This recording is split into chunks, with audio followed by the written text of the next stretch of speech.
Hello mga Lodi! Andito ngayon ako sa Intong Punta Vidra Kapis. Ako ang bagong vlogger ngayon. Hindi ako dito nagpapako sa inyo.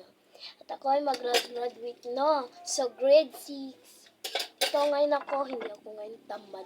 Kasi naguhugas ako ng pinggan. Sabi ni mama, araw-araw naman daw ako naghuhugo dito sa bahay. Pero kung tama rin ako, dito lang ako talaga sa kwarto. Alam niyo guys, ang ganda dito. Daming mangga. Punta kayo dito, kain kayo dito sa Punta Vidra Kapis. Intungkan. Yan. Para rin kayo, makatilaw-tilaw sa aming mangga.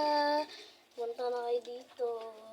Dito ngayon ako sa Intungkan Punta Vidra. Talaga guys. Kung sino lang dyan nag-gamit sa akin, sabi lang kayo sa chat. Basta, magmamay na kayo. Goodbye.